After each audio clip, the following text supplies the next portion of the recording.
You've been listening to the Voices of Faith Transforming the Community with the Saginaw African American Pastors on KISS 107.1. The views and opinions expressed on this show by the host, its guests, or call ins do not necessarily represent the opinion of this station, the staff, its owners, Connoisseur Media, or its advertisers.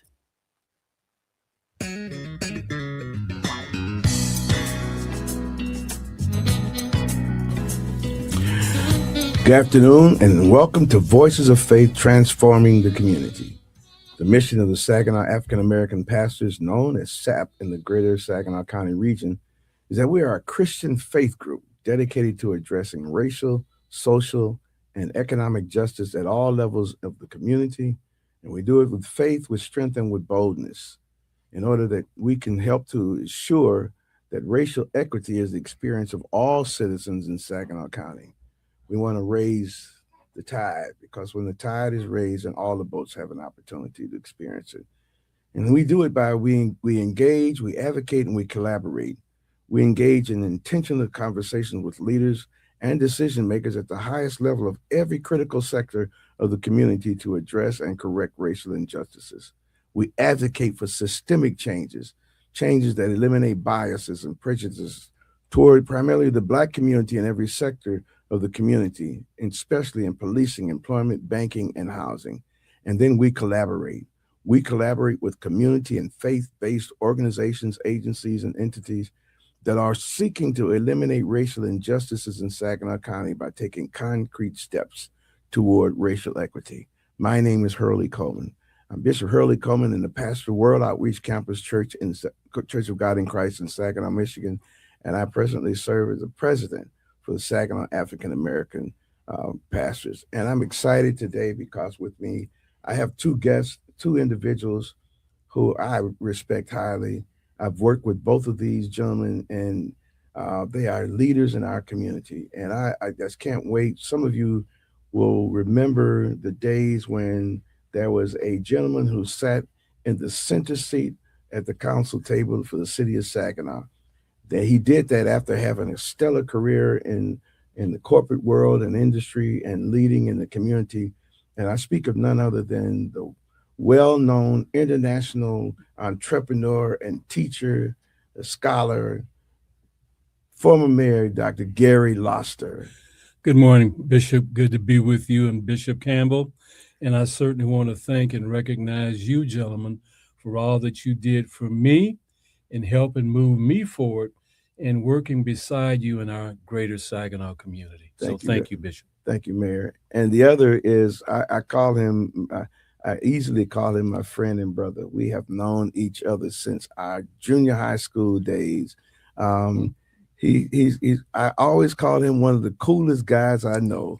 You may know him as the pastor of New Birth Missionary Baptist Church. You may know him from his days as a semi-professional boxer. You may know him from his days as being one of the cool guys throughout the community, but now he is one of the city's community leaders. Mm-hmm. He heads up the Parishioners on Patrol. He's the president of a group called ALLPAC, which includes law enforcement community and the legal community and the community leaders. And I speak of none other than the pastor bishop, Dr. Larry Camel. Bishop Camel, how are you today? I'm just wonderful today. I'm excited to be here today to share with you a vision that we have as Saginaw African American pastors to make a difference in our community. We want to elevate the community and take it to another level. Bishop, you remember that the Saginaw African American pastors was actually created out of conversations with interested pastors who wanted to connect before the pandemic.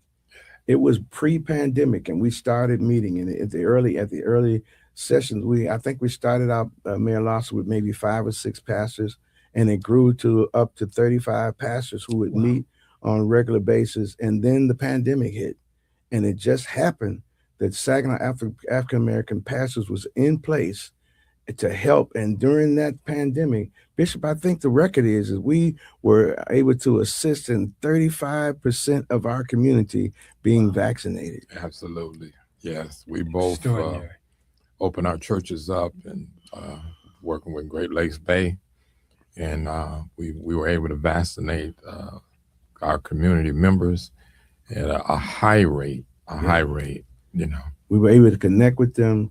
We not only were able to get people vaccinated, but we were able to pass out supplies like masks and other things. And then we were able to be participating in food. The first big food distribution program that happened with a semi truck coming to this city to have pass out food happened under the leadership of Bishop Larry Campbell, and I happened to work with him.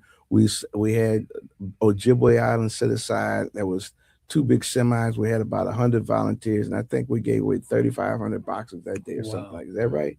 We was trying to hit 5,000. Yeah. Remember that? Yeah. We was trying to do what Jesus did. Yeah, we wanted to feed the multitude.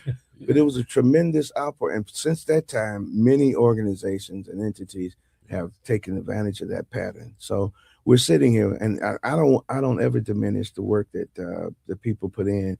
Just like I'm talking to you, Bishop Campbell, about the formation of the Saginaw African American pastors, so people will know that this is not some fly-by-night group. You may not see all the pastors at one time, but this group has been engaged for it. Well, the pandemic was 5 years ago, so we're talking at least 6 years now that we've been consistent. So, Mayor Lawson, you have been involved in community leadership down through the years, and you remember the East Side.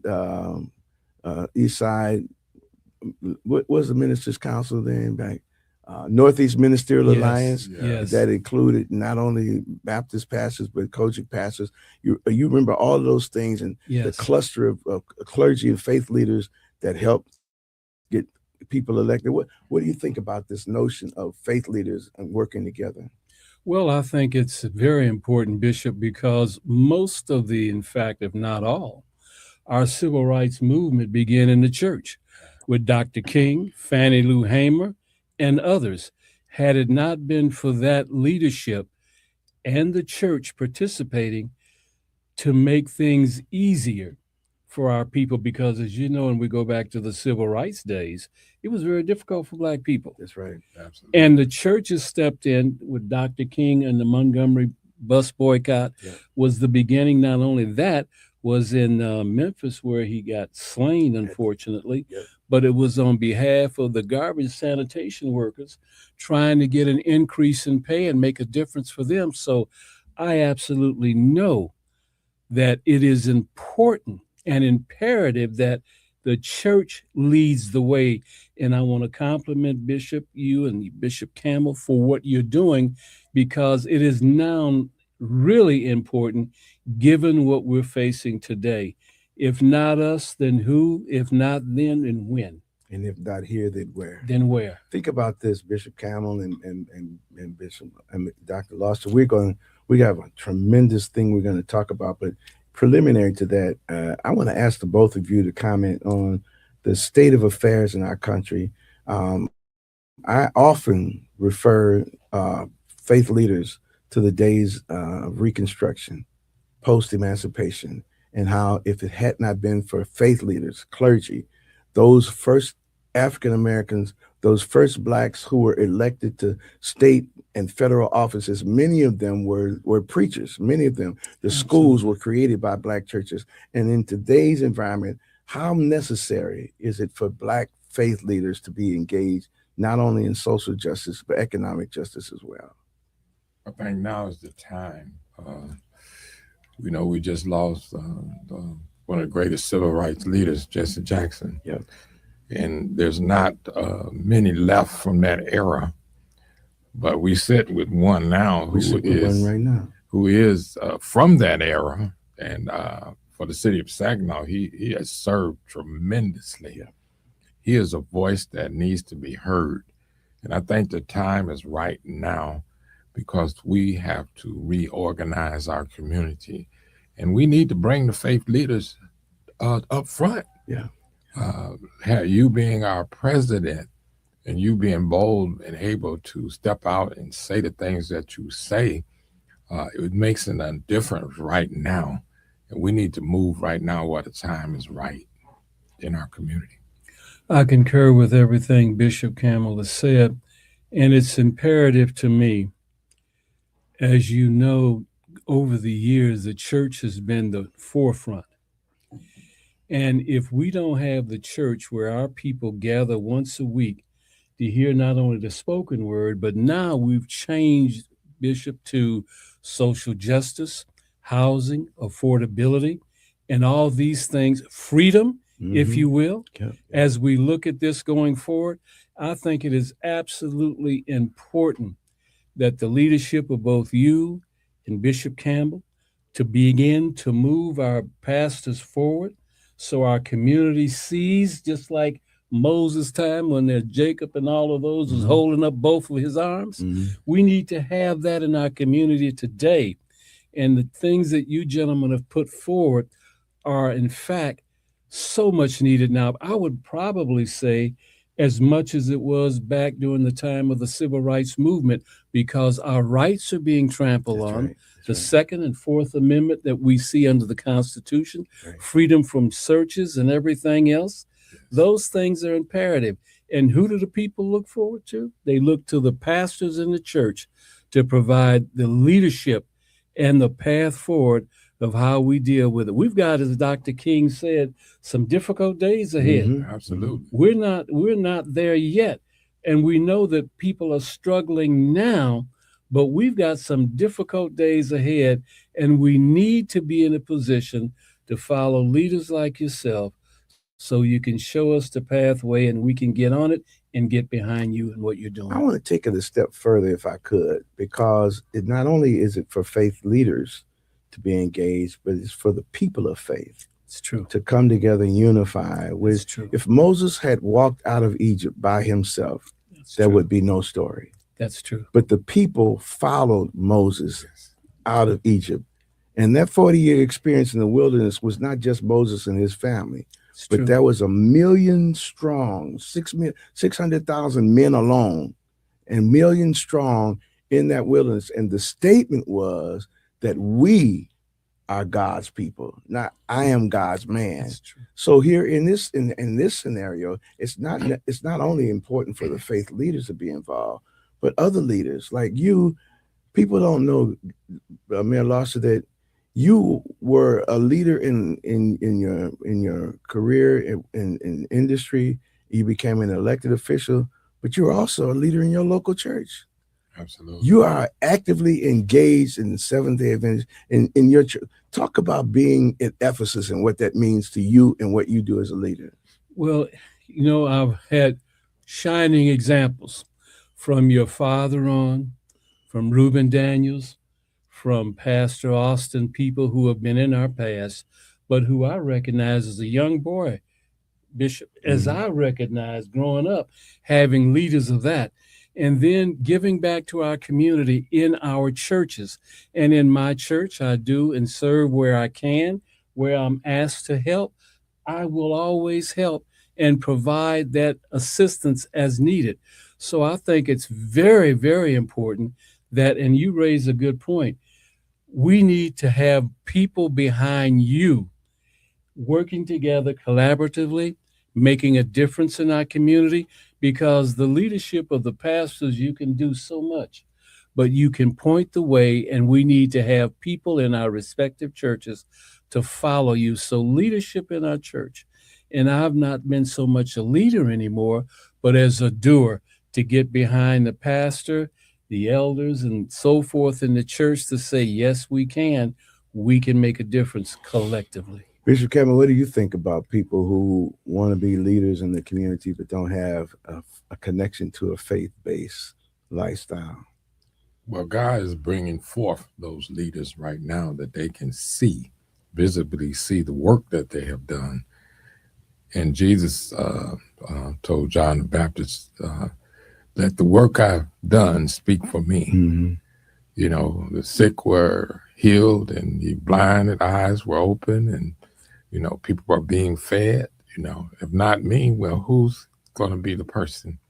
So people can see the work that we are doing in the community. And, if I could take just a moment to touch on Brother Gary's resume. Yeah. It is, if the whole city could read his resume, he has done so much in not just the community, but the world. I mean, he's around the world. That's right. And sitting down with great leaders around the world and starting businesses, and it's just a speck of what he has done that we know about. That's right. And the Lord led me to Brother Gary. He spoke to me and told me to make contact with him. He needs to be heard in our city. He's the voice that needs to be heard in the time that we are in right now. You really create a wonderful segue into the topic that we're going to be discussing in the second half of this program. And I want people to stay connected to it because the real motivation, the theme of today's show is twofold in my mind. One is that I want to reiterate to people that in our community, we have significant invested leaders who have given so much of their lives to serve the community. And like you say, Bishop Campbell, often we don't appreciate, we don't recognize, and we don't honor them in ways, because sometimes people think that when you presenting accolades that, you're just fluffing up. But no, the ancient history of the African people is that there are people in the village that you reverence. Absolutely. And they bring legacy and ancient wisdom that younger people can build on and grow from. And King, yes, recognized as an African king, an international entrepreneur, throughout the country in Absolutely. Places. You mentioned Gary Lauster's name, and Saginaw pops up on the map simply because of him. So you're absolutely appropriate and correct in raising up the significance. And we want the audience, those of you who are watching who have not known it, who don't know former Mayor Gary Lauster, that when Bishop Campbell and I we're overwhelmed by us having the opportunity to be in the company of a person as great as Gary Lauster. Greatness. Yes. God has blessed him tremendously. He was able to accomplish so many things around the world, and to have him in our city and his voice not be heard, that's not acceptable. So something's coming up within Yes. the next few days that's going to give us an opportunity to hear from him, to see him. And it also has multiple purposes. Introduce it, Bishop Campbell, and then we'll talk about it more on the other side. We got a few minutes left in this segment to introduce the upcoming event and talk about what it is that we want everyone who's watching now. This is what I want you to do. If you're watching, if you're listening on your radio, I want you to call somebody and say, tune in to KISS 107 right now. An important message is about to happen. I almost feel like Keenan and I rewinding. Message. An important message is about to be provided. If you're watching this on Facebook, I need you to like it, and I need you to type in the names of at least 10 people who will watch this with you so that the audience in our community can grow. I mean, seriously, do it now. To get into the chat, type names in so you can tag them, because what you're about to hear, Bishop, introduce what the next segment of our conversation is going to be about. We're proud to introduce that we're about to enter into the community summit. We are summoning the community to come together. And this event is April 19th. That's a Sunday at 3 p.m. We are bringing together the community to hear from the greatest man in our community right now, is Honorable Gary Lauster. And I believe he had 4 terms as the mayor of the city of Saginaw, and has much wisdom. We're calling, along with the Saginaw African American pastors, we're calling leaders, pastors, community workers, youth groups, church outreach groups, the whole community coming together. And we want to come together that day and hear from a man of God, the vision that God has set in sight for the Saginaw community. And so as we go toward the close of this section, I just want to impress upon you that are listening. If you've been wondering how are we going to get through this season? If you've been wondering why things are happening the way they are, if you've been wondering, is there any hope? If you've been wondering if there's any answers, the reason that this summit has been created, and I can't appreciate Bishop Campbell, you and Mayor Lawson enough for creating this summit. The word summit suggests that we're going up to a high place so we can sit and listen. The voice of wisdom for our community is going to speak. And we have always been resilient. Yes. We've always been resilient, Yes. but resilience needs leadership. Resilience needs vision and guidance. And that's what we're going to be talking about in the next segment of Transforming Lives Through Faith. Saginaw African American Pastors. My name is Bishop Hurley Coleman. I'm serving as your host today. Please, we're going to take a quick break and we're going to come right back. Give our station, our engineer, Matt, give them the time to do what they need to do. And we're thankful that we have this opportunity for this platform. But I promise you, you're going to hear something that's going to inspire. You need to get your young people. We need everybody. Generations need to be sitting at New Birth in that room when the mayor begins to speak. So we'll be back in just a few minutes. Thank you so much. Please stay with us.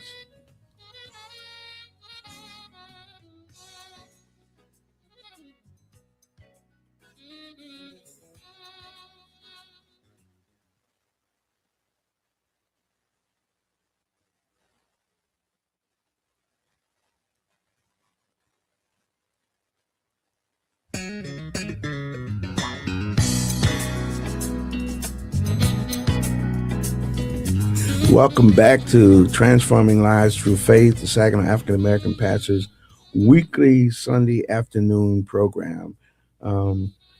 Excuse me. Again, my name is Bishop Hurley Coleman and Bishop Campbell.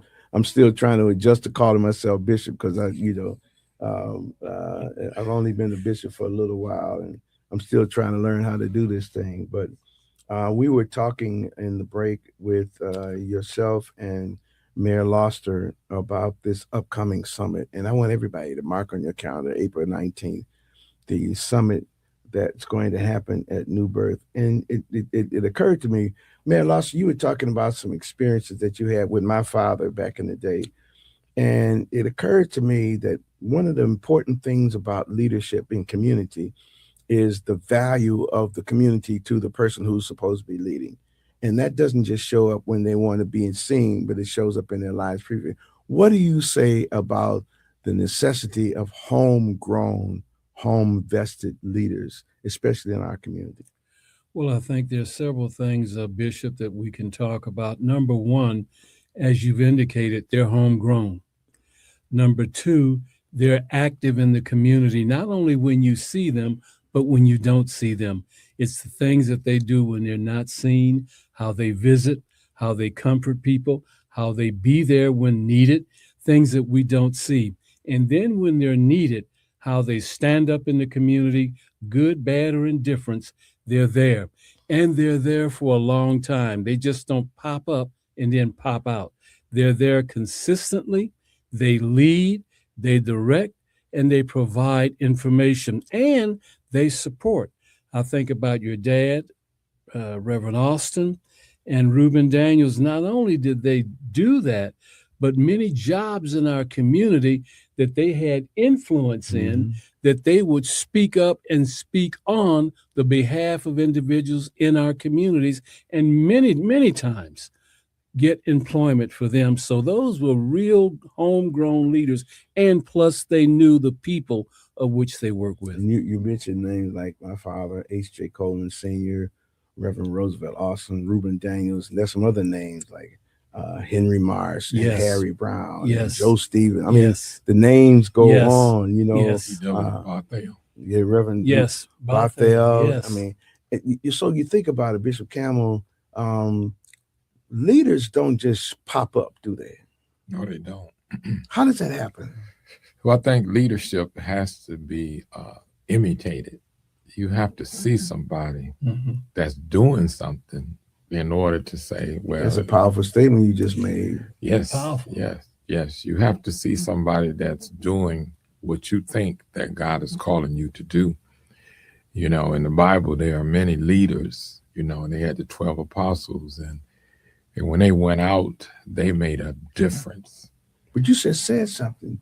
You Yeah. have to see somebody leading to identify what it is, but you can't see them if you're not there where they're working. That's right. So in other words, leaders are not always leaders, but they're followers first. Absolutely. You have to be a follower. Yeah. What do you think Powerful. about that? I think that's powerful, Bishop. I think that, as I said, I have to begin to look at what you and Bishop Coleman Campbell have done so I can follow those leads. And then even in community service, where you were bishops, my job was to be able to go back economically in our community as a leader, civic wise, and pair up with you to work together to make the change. So, what you said earlier, Bishop, was very important, and Bishop Campbell as well, that not only just the pastors, but then the other people who are in leadership positions have to align themselves, in my humble opinion, with you so we can work together as a team to be a benefit to our community. So tell me, how did the idea, Bishop Campbell, how did the notion of a summit come up? To just the kind, because to me, the word summit is a powerful word. It's an attractive word. It's an engaging, inviting word because it's demanding that you come up, Yes. right? So how did that come to you? Well, I saw Mayor Loster at an engagement, and we were there at the what's that barbecue place over there on Holland. Baldwin's, yeah. We were there to see Cedric Green, and he was invited there. And that's the first time I seen him in a long time. But I remember when he was at Steering Gear. I worked at Steering Gear, and him and Carl, you know, when they was in city council. Another name, Carl Williams. Carl Williams, Carl yeah. Williams. And we was at First Ward doing a Stop the Violence and feeding the community. And, Boy, you going and back. the three of us was together. And he said, So that was a moment at Baldwin's restaurant. Yes. Y'all had barbecue sauce on your fingers, and it was former Mayor Gary Loster, the first Black state representative from the state, from Saginaw, Carl Williams, and the leader of All PAC, Stop the Violence, Christians on Patrol, New Birth, Bishop Larry Campbell. Y'all just talking. Yeah, and the Lord spoke to me and said, he has to speak to the community because of all the stuff he's done and where he's been and all the wisdom that God has downloaded into him. You know, he needs to come with us to be a community voice about the issues that goes on in our community. So who do you think the audience ought to be?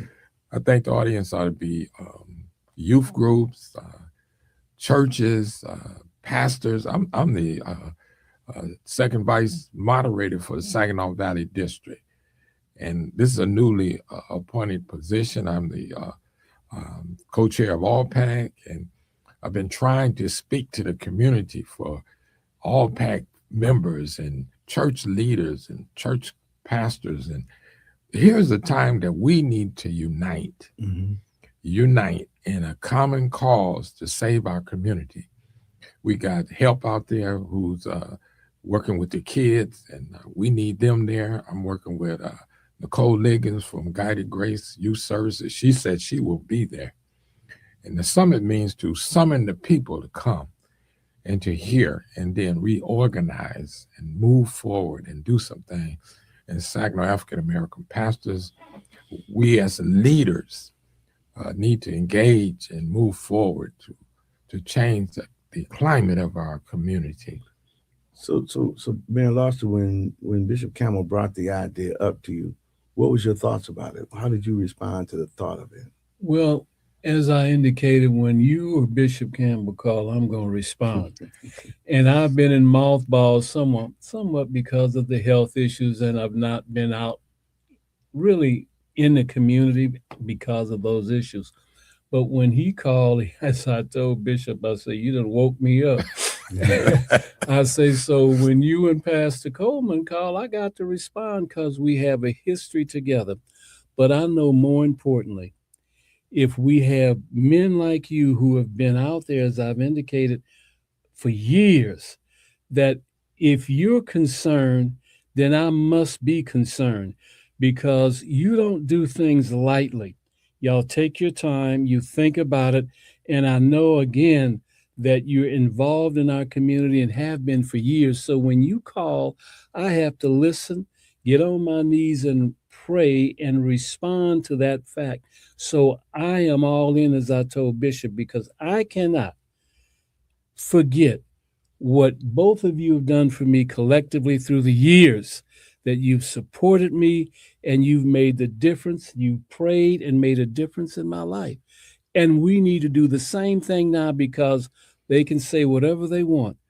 But as Dr. King said, and I remember Nelson Mandela, I was there when he was released, that the difficult days that we face ahead of us, a lot of our young people and a lot of our parishioners have no idea of what we're about to get into. We're in it now, but there are more things and difficult days ahead that we must be prepared. And what I would like to see out of the summit is a strategic plan being headed by you. That, yes, the summit is the beginning, but there needs to be a strategic plan and a model that our community is following, and that we have specific goals and objectives that we're going to achieve. You know, That's the you beginning. just really triggered me. I apologize, but you just really triggered me, and you're known to do that. I remember when Milton Hall got killed, and we were all sitting over there at First Ward, and we didn't have a structure. We didn't have any idea where we were going to go, and you were triggering then because you have the ability to, like the old folks say, look through muddy water and see some dry land. Think about this, you all. We have a city council with an African American mayor who is homegrown. Brenda Moore came up through the ranks. She came up through the ranks in our community. It's not like she's somebody who has to look at the community and see, but she was at the playground. She was in the youth group. She was working before she became the mayor. She was working with helping people get out of trouble. Right. And there are people on council, Michael Balls and others, who are on council. They're home. The superintendent of Saginaw Public Schools is from here. The public school, the president of the school board, my brother, homegrown. Yeah. Homegrown. We have people, the city, the county commission chair, homegrown. It's not like we don't have strong Black leaders in position, but have we as a community found a way to embrace all this, especially at this time when the economic opportunities, there are more young people entrepreneurially starting businesses. Many of them are service businesses, but there's other businesses, lawyers and accountants, and there's more young African-American starting business than I've seen in a long time. In Saginaw. There's people involved in education at levels. We got principals in schools. We got high school teachers. We got educators. The Divine Nine in Saginaw, the Divine Nine, the African-American Greek organizations are fluid in mentorship. The opportunity for us to coalesce and really unify our efforts is there, but we need that sound, that alarm. In the Bible, in the book of Joel, it says, call a solemn assembly and proclaim a fast. So this summit can be really considered a solemn assembly for us to seriously come as a community and sit down, because we've been waiting. We've been waiting on the Democrats to save us. We've been waiting on some Republican to wake up and save us. We've been waiting on the suburbs to save us. We've been waiting on the governor to save us. What about us saving ourselves? Yes. That's great. Yes. Great. Yeah. Am I just talking y'all? No, you're making sense, because the strategy of what you just said, Bishop, getting the community leaders, the elected officials and people together, and most important, we give them a pass, holding them accountable for things that they can do when they can do it. We recognize that there are limitations and government barriers and things like that, but what you can do, when you can do it. And I think the most important part coming out of this summit is a strategic action plan getting all the folks together that you've mentioned, Pastor, the heads of different departments and groups and NGOs and things like this, having a summit someplace together, another summit, Pastor, where we now sit down and we talking about strategies. Right. What are we going to do for the upcoming election, which is critical? Critical. What are we going to do when they're Yeah. talking about putting ice in the places? They're talking about they're preparing right now, as they say at the airports, getting a run, be able to go to the polls in preparation. What do we do? How do we assist? I remember a time, Bishop, when your dad and others got all the vans together to take people to the polls who couldn't afford. We need to get back to some of the old days. That strategy session after that summit is going to be critical in terms of, okay, we've heard the call. Now let's do the march. And it's going to be necessary for a broad coalition. Don't you think, Bishop? Absolutely. We're talking Church of God in Christ. We're talking Baptist churches. We're talking about everybody coming together and pronouncing that we are unified on a move to bless our own community. Mayor gave this acronym NGOs. That's non-governmental organization. NGOs, non-governmental organizations, FBOs, faith-based organizations, CMOs, CBOs, community-based organization. No matter what your lead entity, lead investment is in being an organization, all of those factions need to be able to come together, and we need to have a room with a table that's broad enough. I was thinking about this while you both were talking. Right now, the three institutional entities in Saginaw, the city of Saginaw, First Ward Community Center, CAC, and the Neighborhood House, strategically located in sectors of the community to serve the population that needs them most. And when the big money came to town, an investment in those three organizations immediately would have impacted the community greatly. But they didn't get lifted up. Not at all. Because that wasn't a unified voice that says, if you're going to put money anywhere, here's where it needs to go. Absolutely. The next time anything like that happens, we ought to be already ready. Yes. Because there's no way that Neighborhood House should be trying to figure out how to keep the doors open. There's no way that the First Ward Community Center, with the age of service that it has, should be celebrating and counting a $35,000 grant a big win. There's no way that CAC, that has served thousands of families, should be wondering if they're going to be able to keep the facility going. Am I missing something? You're not. Booker T. Washington said, cast down your bucket where you are. And Pastor, you just indicated, those are in the heart of our community.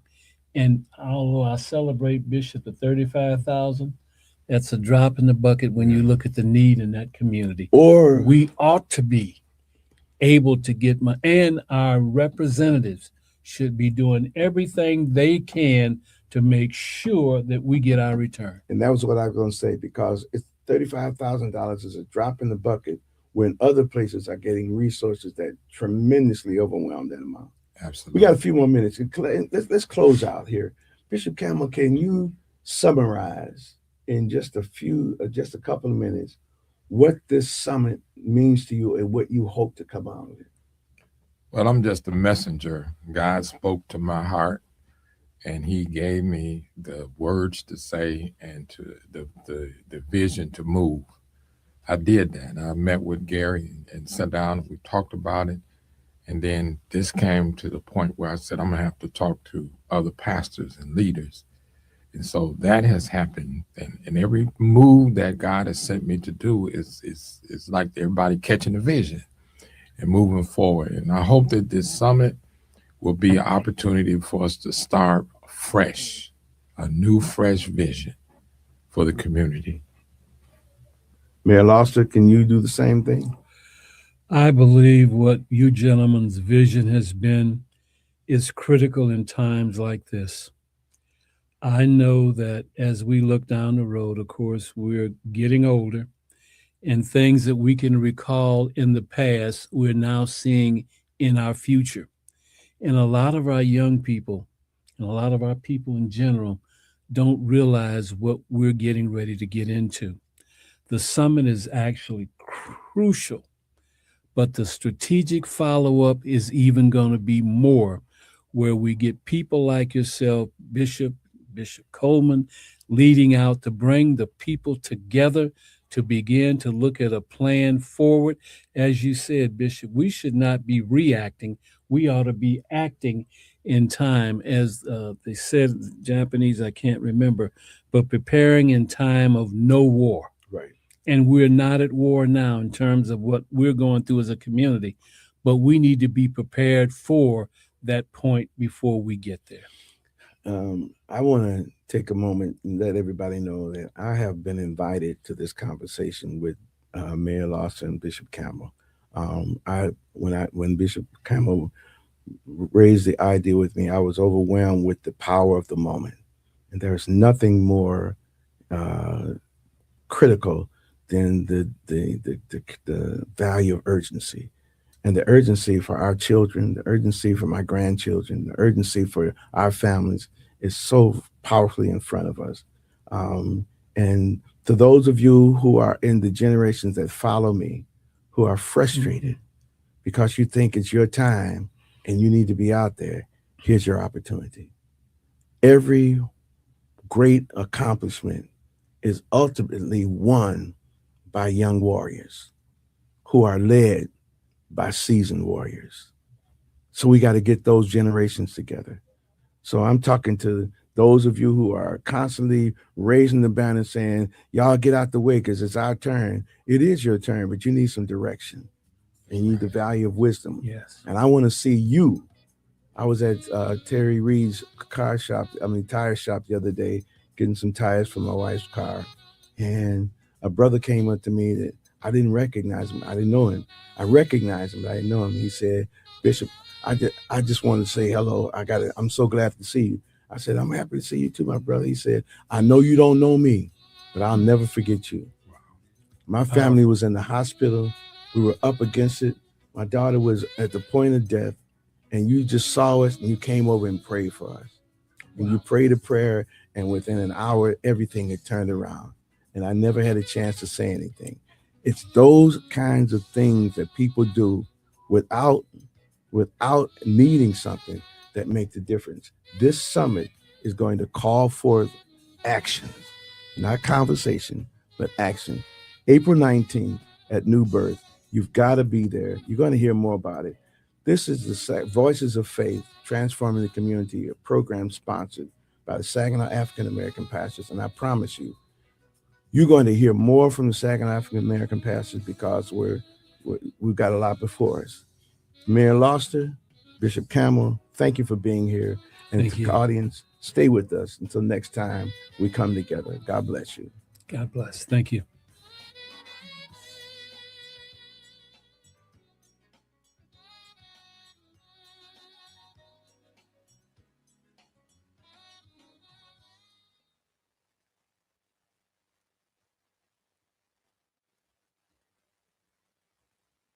You've been listening to the Voices of Faith Transforming the Community with the Saginaw African American Pastors on KISS 107.1. The views and opinions expressed on this show by the host, its guests, or call-ins do not necessarily represent the opinion of this station, the staff, its owners, Connoisseur Media, or its advertisers.